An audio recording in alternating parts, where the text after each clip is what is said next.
The last thing I felt was blood warm, sticky, and pouring down my neck. Then nothing. No pain. No sound. No light. Just silence. Until I opened my eyes again and realized I was back in my 23-year-old body, lying in the same crummy apartment I once shared with the woman who betrayed me and the brothers I'd failed. It wasn't a dream. It wasn't heaven. It was my second chance.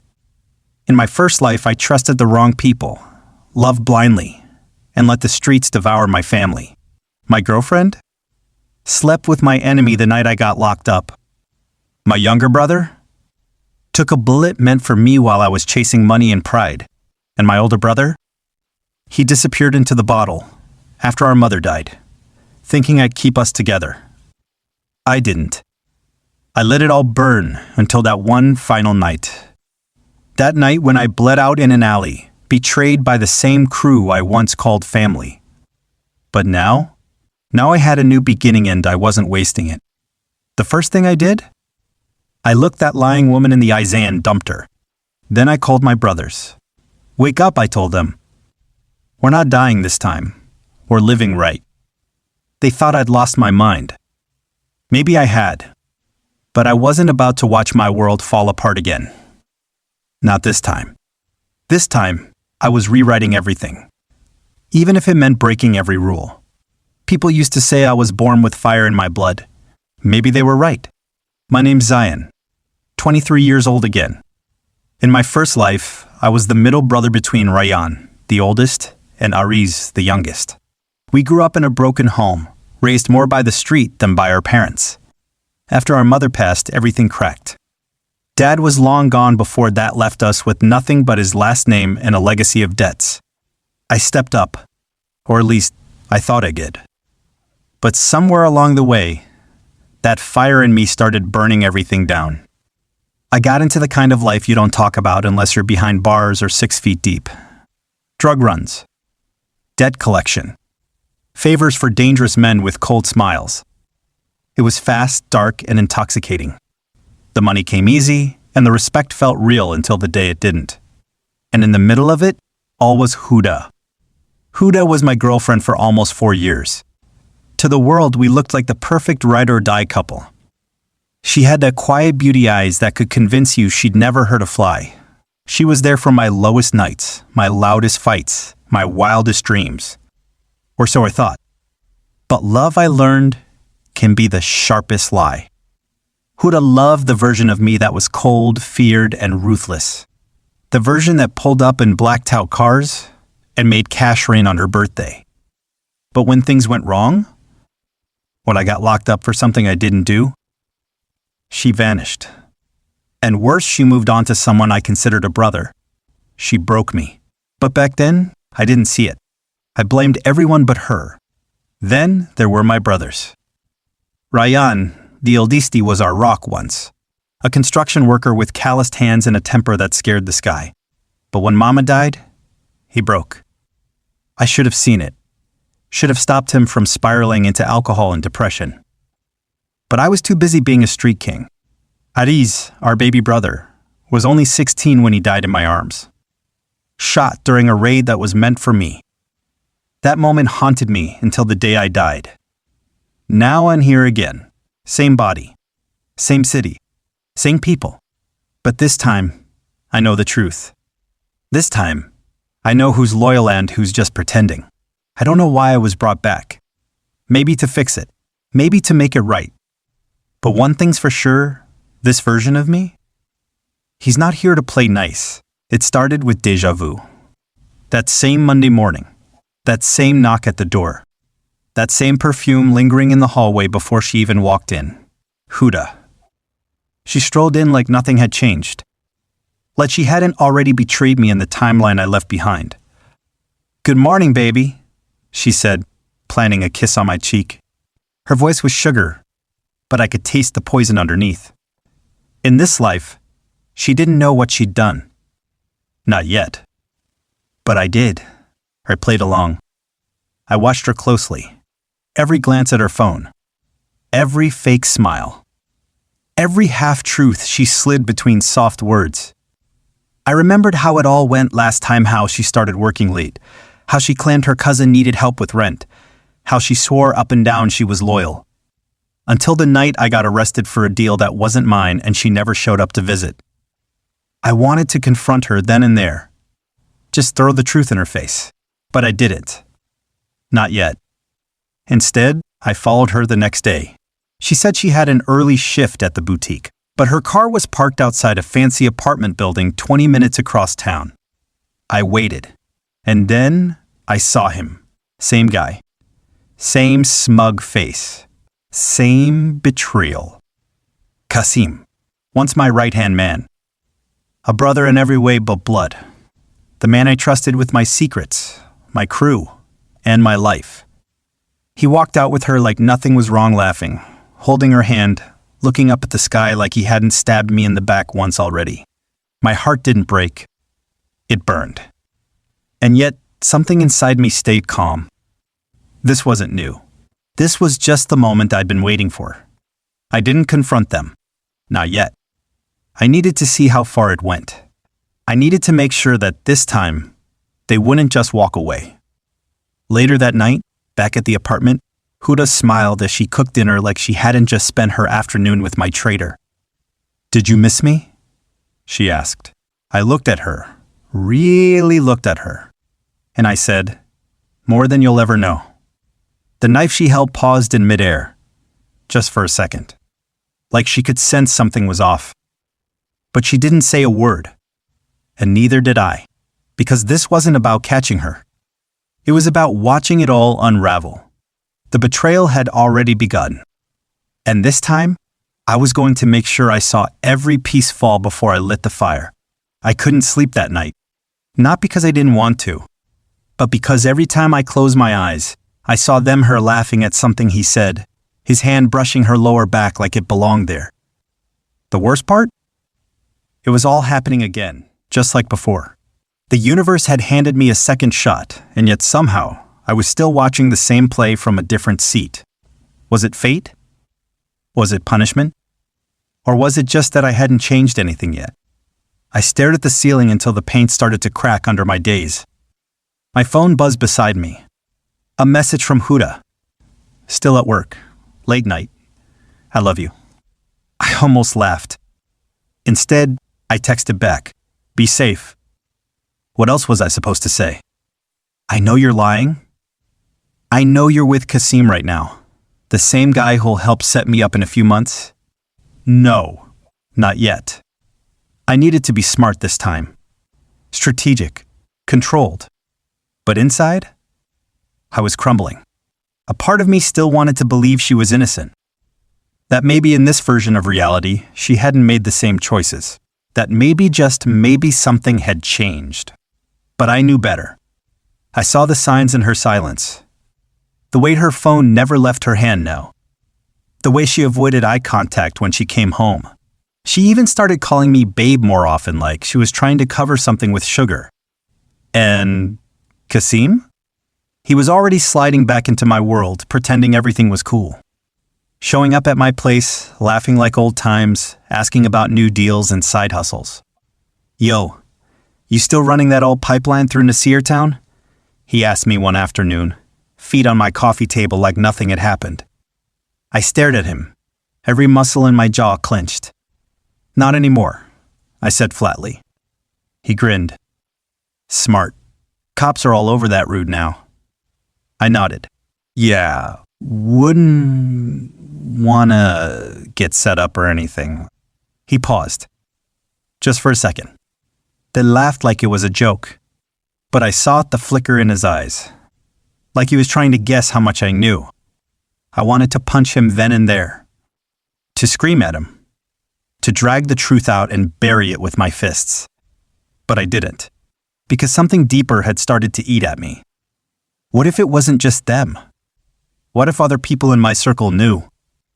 What if my brothers were still headed toward the same tragedies I failed to stop last time? I could have let that happen. But how do you save people from ghosts they haven't met yet? I sat alone in the kitchen that night, the hum of the fridge louder than my thoughts.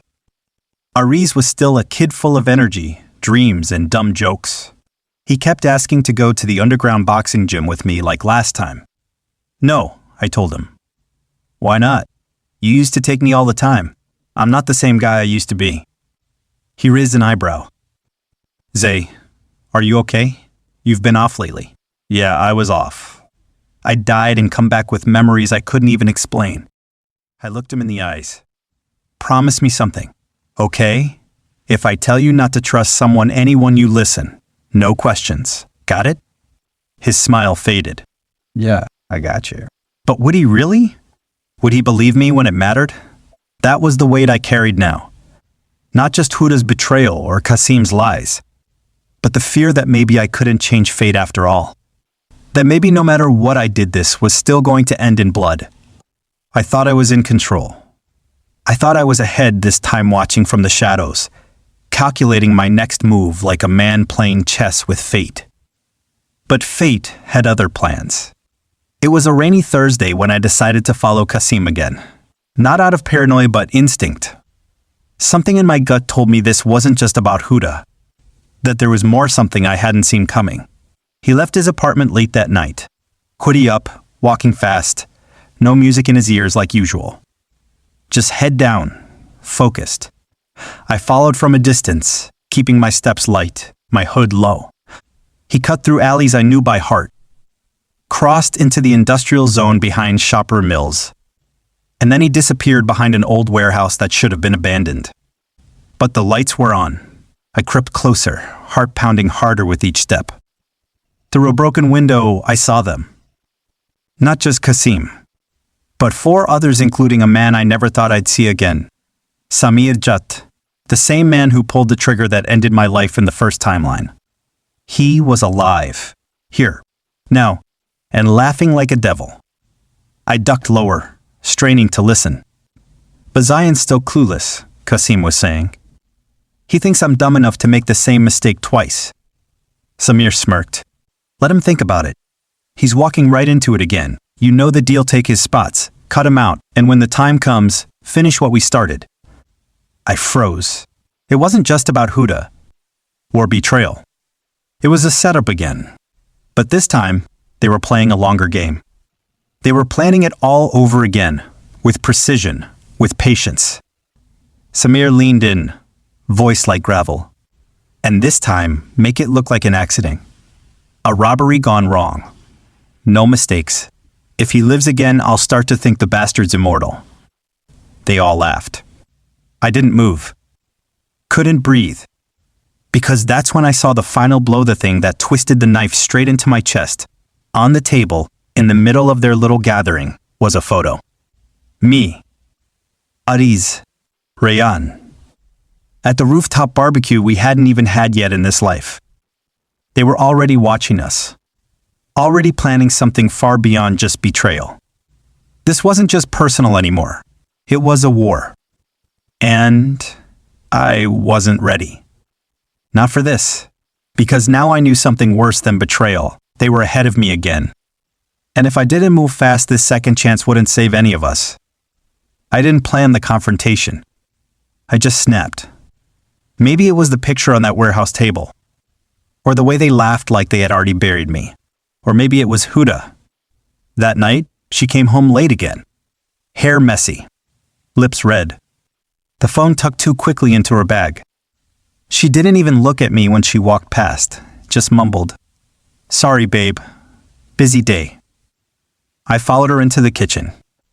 Silent. Controlled. Boiling. She poured herself water and leaned against the counter like nothing was wrong. "Where were you?" I asked, voice steady. She didn't flinch.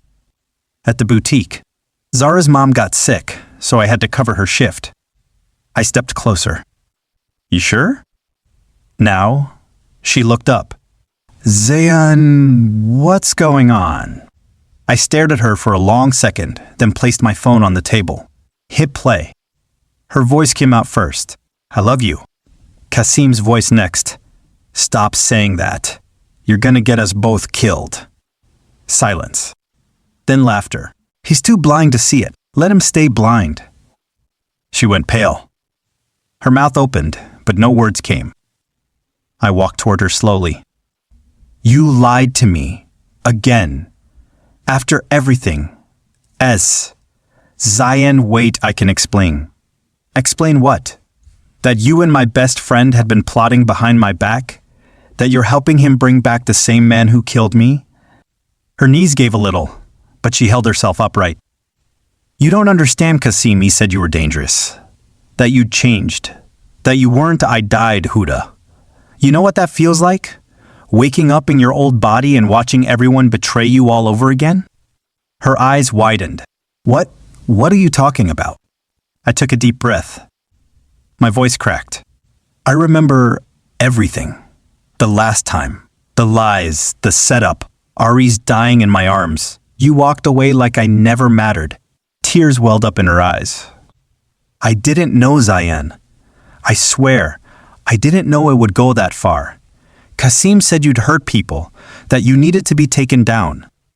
I laughed cold, broken. So you just helped him line up the bullet? Again? She stepped forward, trembling. Please, I never stopped loving you. I looked her dead in the eye. That's the problem. And then the door burst open. Kasim. Gun in hand. Rage in his eyes. You were supposed to be dead by now, he growled. I didn't hesitate. I reached behind the curtain, where I had stashed the Glock 2 days ago. I raised it without thinking instinct, memory, rage. Huda screamed. Kasim fired first. But I was faster. The gunshot echoed through the apartment like thunder. He fell. Silence.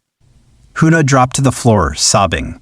Oh my God, Zayan. I stood there, breathing hard, gun shaking in my hand. This wasn't the plan. But maybe it was fate. Maybe fate needed blood to shift. And maybe, just maybe, I'd finally taken control. The silence after the gunshot was deafening.